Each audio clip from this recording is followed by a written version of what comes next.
falado repetidas vezes que toda a programação que é feita no Conversa de Arquibancada aqui na TV Criciúma.com é uma programação especial. E todos os programas têm sido especiais, porque tenho trazido pessoas importantes do futebol de Criciúma, do futebol brasileiro, para que a gente troque algumas ideias e reviva um pouco do que foi e do que está sendo o futebol brasileiro, que infelizmente nos últimos tempos vem perdendo um pouco da sua força, vem perdendo um pouco do seu carisma. Mas isso é uma outra história. O importante é que aqui no Conversa da Arquibancada de hoje, na TV Criciúma.com, eu tenho o prazer de receber e trazer para vocês uma personagem das máximas do futebol brasileiro. Vocês já perceberam pelo cenário, eu estou no Memorial do Santos Futebol Clube, aqui na Vila Belmiro, e tenho ao meu lado o senhor José Macia, o Pepe, o famoso Pepe daquele maravilhoso time do Santos, multicampeão, e o Pepe está comigo aqui para a gente poder bater um papo a respeito do futebol. Lembrando um pouco da história e falando também do futebol da atualidade. Pepe, prazer em recebê-lo aqui na TV Criciúma.com. Está em casa. Muito obrigado. Pepe, eu estava fazendo, às vezes não é citado, mas tu é tetracampeão mundial. Tu foi campeão 2 vezes com a seleção brasileira e 2 vezes campeão mundial pelo Santos Futebol. É verdade. É um dos poucos privilegiados que puderam ter esse título. Eu acho que tirando o Pelé, o Pepe, um dos maiores vitoriosos do futebol brasileiro. É verdade. Eu tenho o privilégio de ter muitos títulos, né?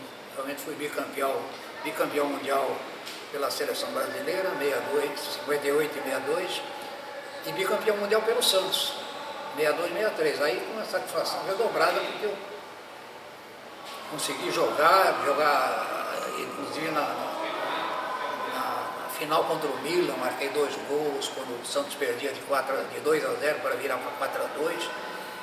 Enfim, sou aqui dentro do Santos a pessoa que tem mais títulos, até mais que o Pelé. Eu digo isso porque eu respeito demais, eu amo o Pelé foi o número 10, eu era o número 11 da grande fase do Santos, mas eu, além de ter conseguido quase todos os títulos que o Pelé teve, que ele jogou um pouco mais que eu também me tornei treinador. E como treinador eu ganhei muitos outros títulos. Logicamente o Pelé não foi treinador, não ganhou.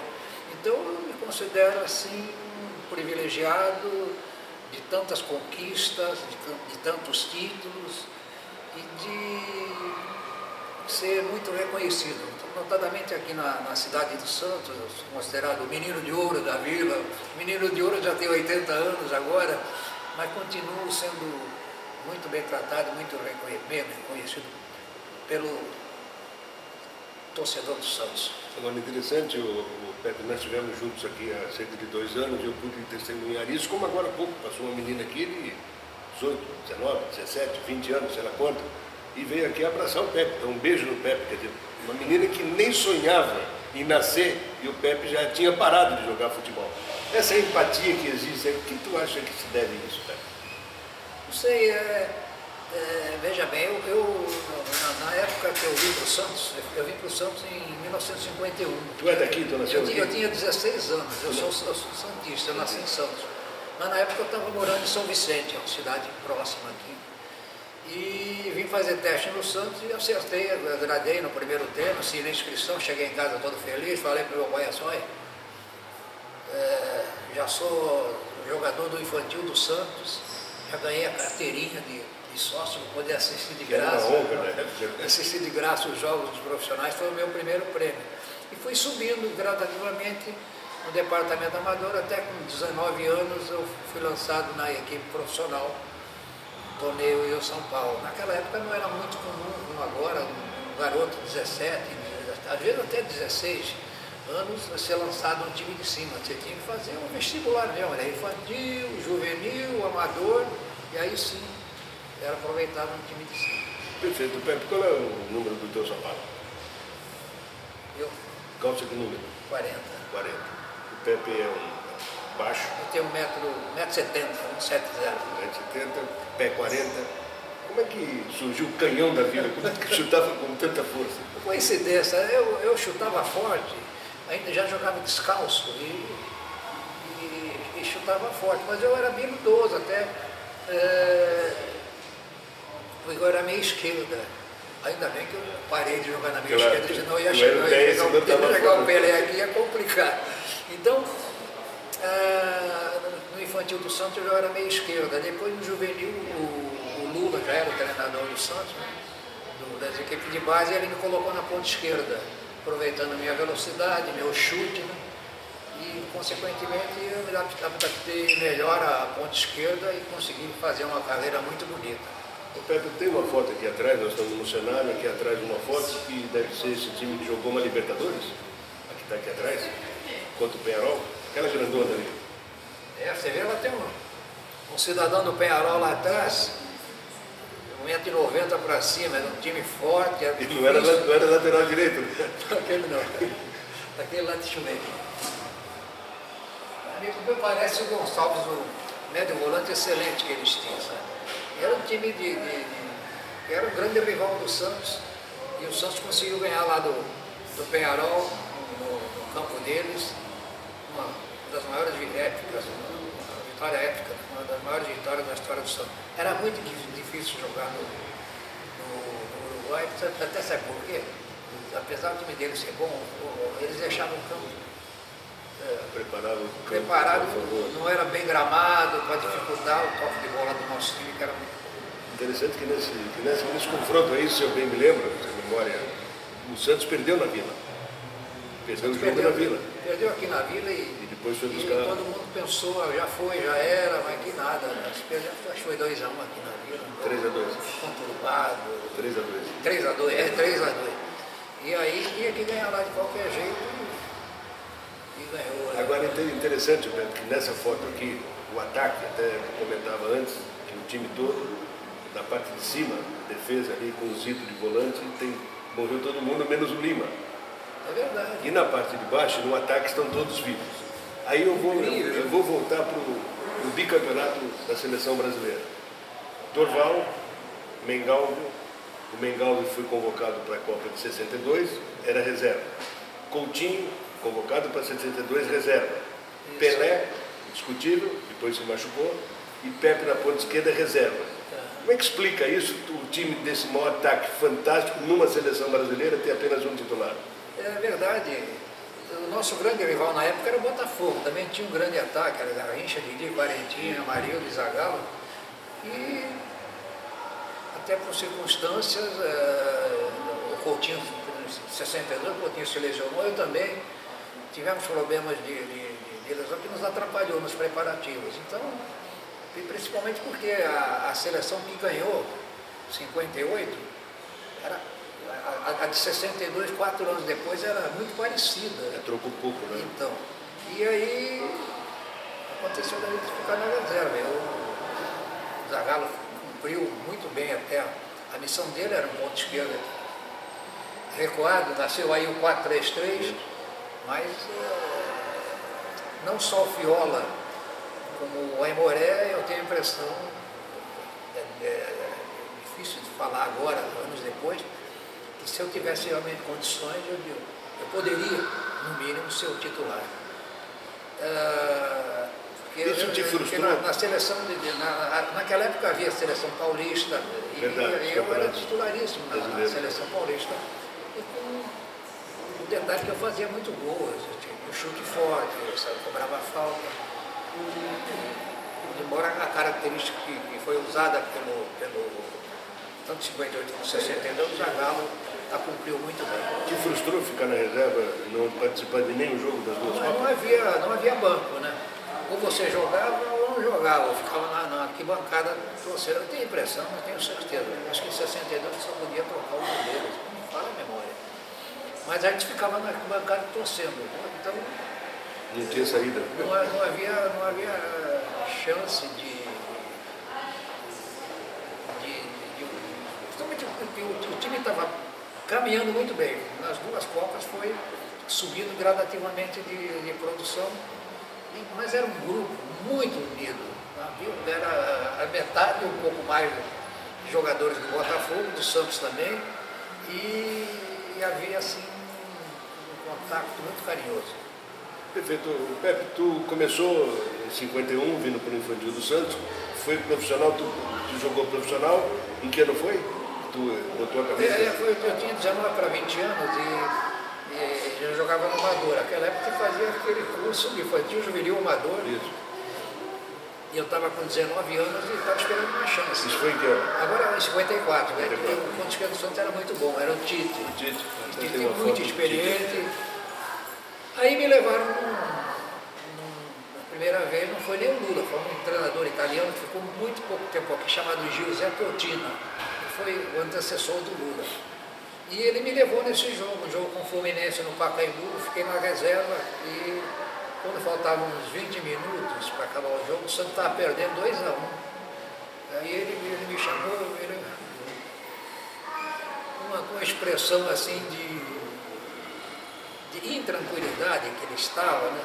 Ele me falou assim, Pepe, vai lá, o Tite passa para a ponta direita, a ponta direita era um garoto do Santos chamado Boca, o Tite vai para a direita e você entra na esquerda, Pepe, faz um gol para mim, faz. Não consegui fazer o gol e o Fluminense ganhou 2-1 e o Giuseppe Ottina recebeu o cartão vermelho. E aí foi aí que começou a trajetória do Lula. Depois disso o Lula foi chamado e ficou aí 12, 14 anos no Santos. E tu encerrou a carreira quando? Eu? Encerramento da tua carreira? Eu parei em 69, eu tinha 34 anos, o Santos já estava com o Pelé, com o Edu, já tinha o Abel. E eu estava com 34 anos, eu até podia jogar um pouco mais. Mas aí os dirigentes do Santos na época me fizeram um convite para me fazer um contrato de 1 ano e meio e depois disso ser treinador das equipes infantis e juvenis. Eu cheguei em casa, conversei com meus familiares e achei uma boa, iniciar uma nova carreira, embora eu pudesse até jogado em outras equipes que eu ainda estava em forma, né? Só faltava cabelo. Então, o telhado vazou. Quando eu jogava a mão, na época, o veteraníssimo, o Pepe não era veteranista, ele tinha 34 anos, mas já estava ficando calmo.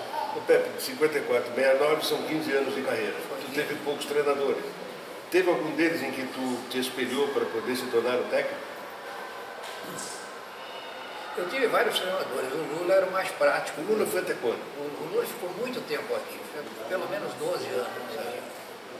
O Lula tinha uma facilidade, ele não era assim um treinador extremamente tático, mas ele sabia escalar os 11 melhores, os que estavam melhores, ele sabia. Bom, era só a defesa também que tinha que escalar, exatamente. Porque do ataque não tinha que mexer, né? Mas o detalhe é que foi ele que autorizou a contratação do Dorval, do Mengal, de Santa Catarina, viu condições do Coutinho, com 15 anos jogando na equipe profissional. O Pelé eu estava ali. O Pelé quando chegou estava no Barbeiro, o Barbeiro existe até hoje.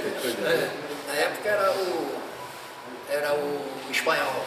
O Espanhol voltou para a Espanha, agora é o Didi. Eu me lembro que eu estava cortando o cabelo. 1956. E era uma satisfação cortar cabelo, né? Tinha dois topetes. E aí, alguém falou para o Valdemar de Brito que eu estava lá no Barbeiro. E o Valdemar de Brito me chamou.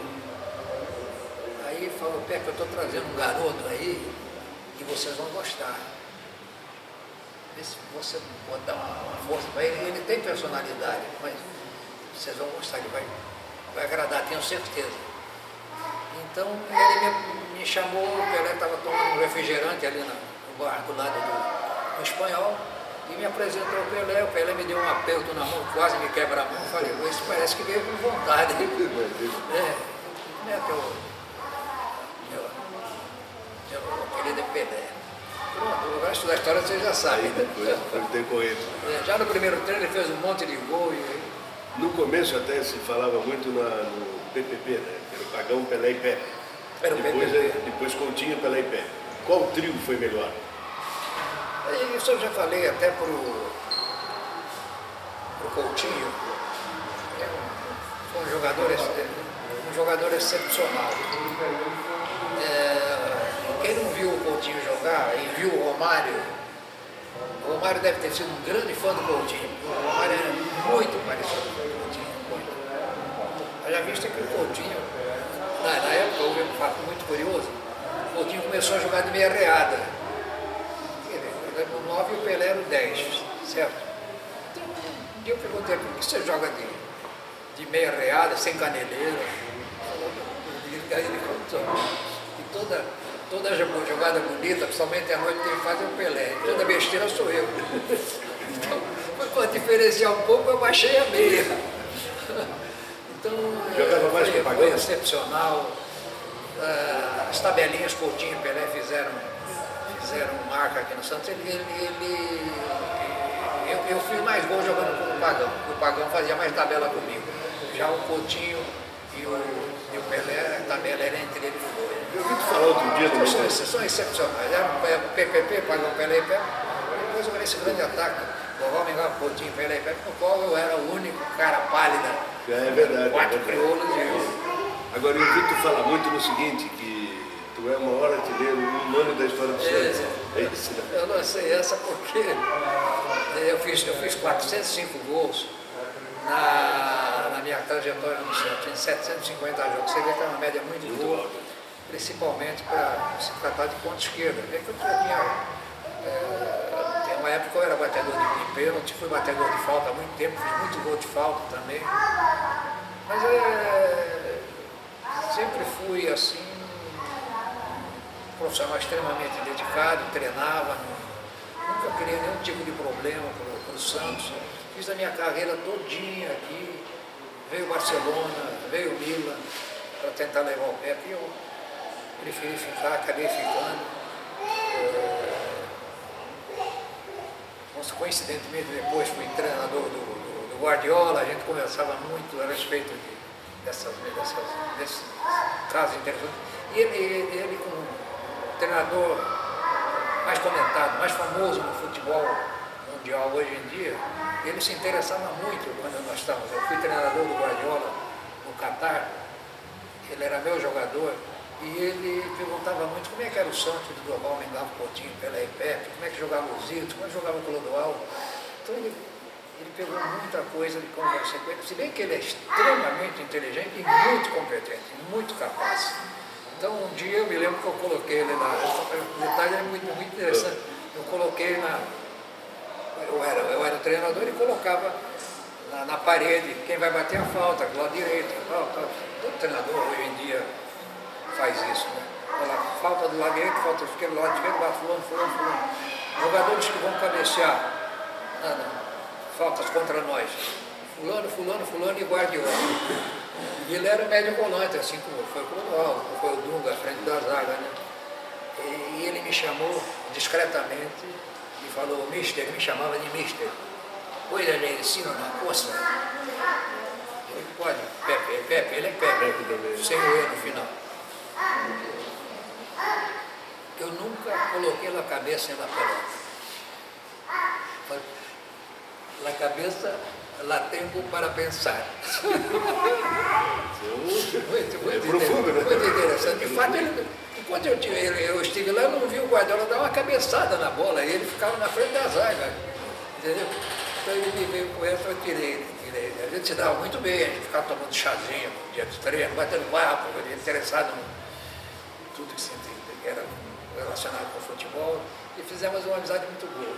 Legal, nós vamos dar uma parada aqui no Conversa da Arquibancada, daqui a pouco a gente retorna para conversar com o Pepe, contando mais histórias do futebol daquela época e vamos evoluindo para chegar no futebol atual. Daqui a pouco.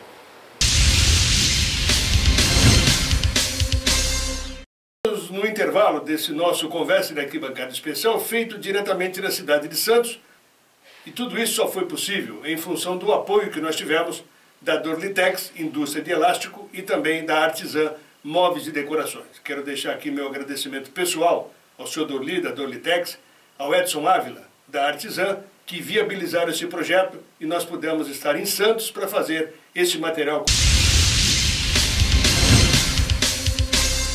Vamos agora para a segunda parte desse programa Conversa da Arquibancada Especial na TV Criciúma.com. Estamos aqui no Memorial dos Santos, na Vila Belmiro. Vocês já perceberam a movimentação, né? Tem velho, novo, criança, mulher. E criança vocês perceberam no fundo aqui, né? Não é que falante uma barbaridade, mas é assim que funciona.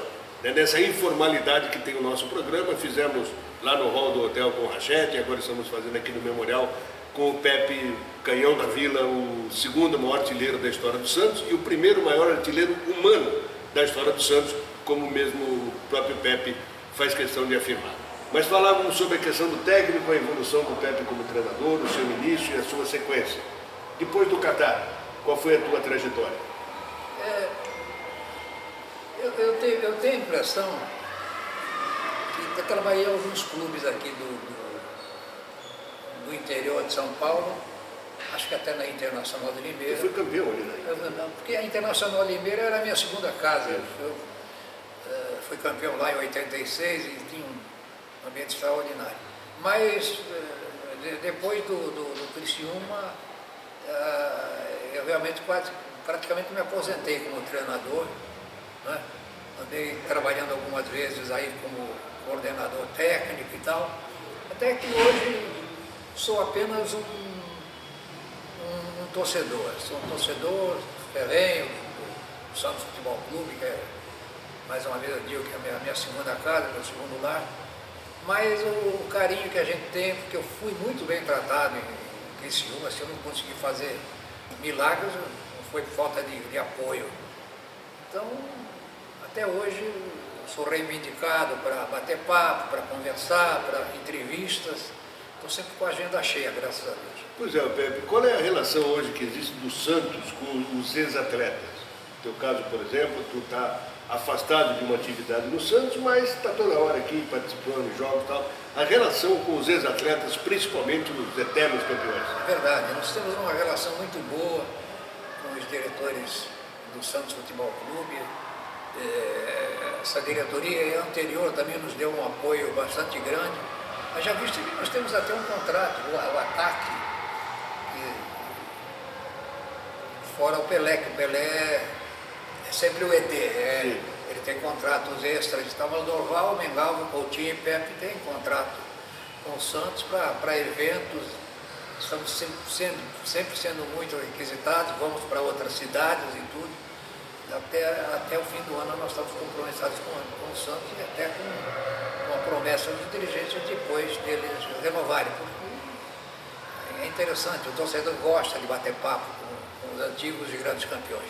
Tipo embaixadores da Vila, né? Exatamente, somos considerados embaixadores. Perfeito. Pepe, tu vem sempre aos jogos, acompanha o time sempre que está jogando? Não venho sempre, muitas vezes eu até um pouco mais com comodismo, eu fico em casa vendo pela televisão. Mas às vezes eu venho e fico na arquibancada aí sossegado, tranquilo, muito respeitado, muito considerado pelos torcedores. Esse assédio que vocês sofrem, quando jogadores muito mais do que hoje, depois que para de jogar, cria uma frustração de sair do holofote direto, se bem que eventualmente tu participa dos holofotes? Eu falei para você, eu não tive embora eu seja uma pessoa ponderada, tranquila, eu parei de jogar no Santos Futebol Clube e 2 dias depois eu estava me tornando treinador das equipes infantos e juvenis. E não parei de sair nas manchetes, embora eu trabalhasse em equipes de base, né? Depois me tornei treinador profissional e continuei. Então não houve esse desmembramento, né? Não sentir assim nenhum tipo de problema de falta de sair nas manchetes e tal, embora isso não seja mais importante. A tua ascendência é espanhola? Eu sou descendente de espanhol. E tu não passou pelo Jabaquara, que é o time da colônia espanhola? Meu pai era espanhol, minha mãe também. Aí eles vieram de lá, os pais vieram da Espanha? Vieram da Espanha. E em 1959, com os 24 anos de idade, o Santos foi jogar na Espanha. E eu fiz uma coisa que só mesmo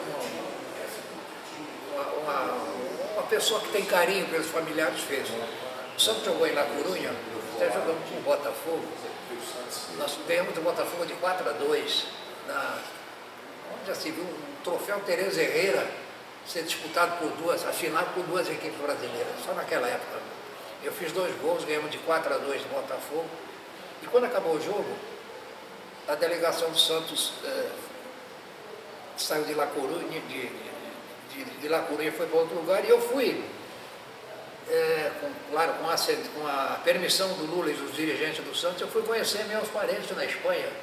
Minha avó tinha 91 anos de idade, meus tios que eu não conhecia. Então eram aldeias, eram locais muito pobres, mas que valeu a pena. Eu fui recebido como rei lá na aldeia da minha avó, todo mundo saía à janela para me ver. Enfim, ganhei um Ramon, sabe? O Ramon é um presunto desse tamanho. A minha avó e meus tios me deram um presunto, um Ramon dele, eu tive que trazer, né? Eu pesava mais do que a mala de 60 quilos, mas eu vim com aquele Ramon para presentear os meus pais. Perfeito. Pepe, voltando um pouco aos treinadores, passou o Lula, teve Antoninho, lá para trás na seleção o Feola, depois o Aimoré que deu sequência. Aí na seleção. Na seleção. O 4-3-3 foi invenção do Feola ou ele já tinha trazido esse sistema de algum outro país, onde ele já tinha visto? Com o Zagallo fazendo... Eu acho que o Feola era adepto do 4-2-4. É que, pela característica que o Zagallo tinha de ser um ponta armador, o Brasil acabou se vinculando aos 4-3-3 por esse motivo. O Zagallo já jogava no Botafogo com esse sistema? Já jogava assim, ele já voltava e Gentil Cardoso? O Nilton Santos passava mais, o Zagallo era mais ofensivo do que o Zagallo. O Nilton Santos passava muito. Foi coisa do Gentil Cardoso ou não? Esse esquema com o Zagallo voltando? Eu tenho curiosidade de saber. Eu tenho a impressão que você não foi o Gentil Cardoso, foi o Tim. O Tim também era um cara muito capaz, muito inteligente. É que eu me preocupo muito com isso, assim, em termos, né? Porque eu gosto de saber da evolução do futebol e quem foi responsável, quando é que começou e por que o futebol saiu do WM e veio para o 4-3-3, depois para o 4-4-2, entendeu? Essa é a pergunta que eu fiz. E a contribuição, o Lula, além dessas contratações pontuais que ele fez, qual é a contribuição que ele trouxe em termos de esquema de jogo, se é que precisava? Como eu falei para você, o Lula sabia escalar os 11 melhores, fazia um bom ambiente, os jogadores o tratavam assim como professor, ele era muito engraçado nas preleções, que às vezes dava cada gafe, mas a gente... Você, por exemplo, uma vez ele falou assim, vocês 4 no meio campo fazem um triângulo. Aí o jogador, acho que foi, o Vitor falou, professor, 4 faziam um triângulo é meio difícil. Ah, vocês me entenderam, pô, vocês entenderam. Mas ele era, e foi muito feliz aqui no Santos porque ele fazia um ótimo ambiente e sabia colocar as peças certas no lugar exato. É só para esclarecer, muita gente conhece, quem não conhece vai conhecer. O Lula que nós falamos aqui não é aquele, é o Lula que nós falamos aqui, foi o técnico do Santos. Luiz Alonso Pérez. Luiz Alonso Pérez, também espanhol, né? Descendente de espanhol. Que foi, talvez, se buscar na história, talvez tenha sido, nos grandes times do futebol brasileiro, o técnico que mais tempo permaneceu no comando. Que foram 12 anos. Foi pelo menos 12 anos. Naquela... Se não foi 12, foi 14, mas ele ficou muito tempo no Santos. E naquela época não era comum também um técnico ficar tanto tempo assim. Agora, até eu, né?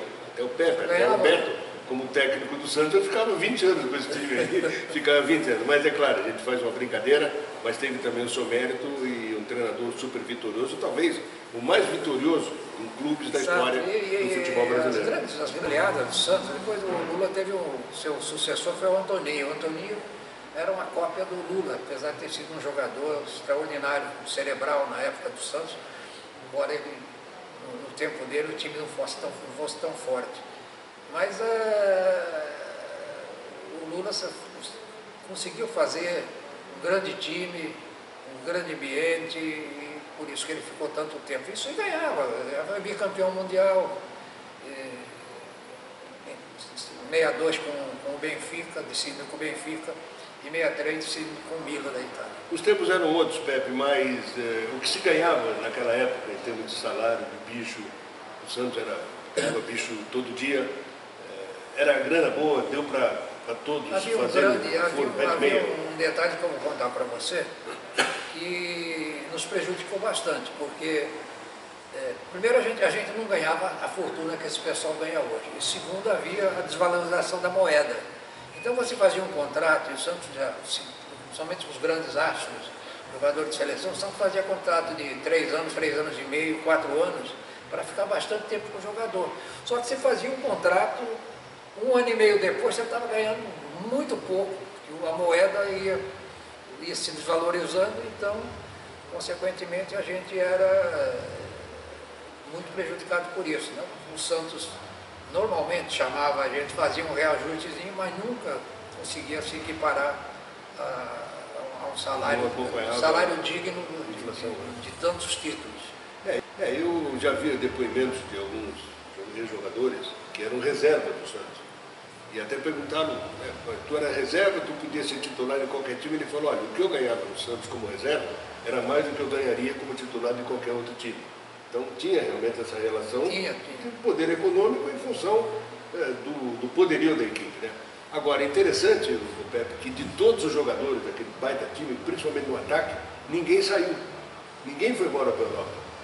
É verdade. Né? Porque teve aqui naquela época, saiu o Júlio Botelho, foi e voltou, o Jairzinho da Costa, que era da Portuguesa, mas os 5 do ataque ali, poderoso ataque, não saiu ninguém. Por que isso? Primeiro que a gente não era ingênuo. Mas tinha uma sede. Eu quero ir para a Europa, eu quero ir, se não jogo mais, agora fazem isso. Normalmente o jogador faz bico, simula contusões e tal para ser negociado. Não, a gente se sentia bem. Estávamos em casa, estávamos ganhando bem, embora pudéssemos de um momento para outro ficar milionários indo para a Europa. O Barcelona cansou de me convidar. Tempo do Evaristo. Quando o Evaristo foi, eu era para ter ido junto. Evaristo Macedo, né? E o Evaristo até ele me telefonava, ele falava, Pepe, que vale a pena. O Ramiro aqui do Santos, foi um dos que foi para... O Ramiro era zagueiro? Ele era médio volante e lateral direito, entendeu? E o Ramiro, às vezes me ligava da Espanha, Pepe, tem vários times que perguntam por você aqui, mas... E tem outra coisa, além de eu não ter me interessado muito, o Santos também não fazia questão nenhuma de me vender, porque aconteciam títulos e mais títulos, gols. Então, eu não posso dizer que eu me arrependo, não me arrependo, porque eu fiz o que eu pretendia. Sou feliz, com a vida estabilizada.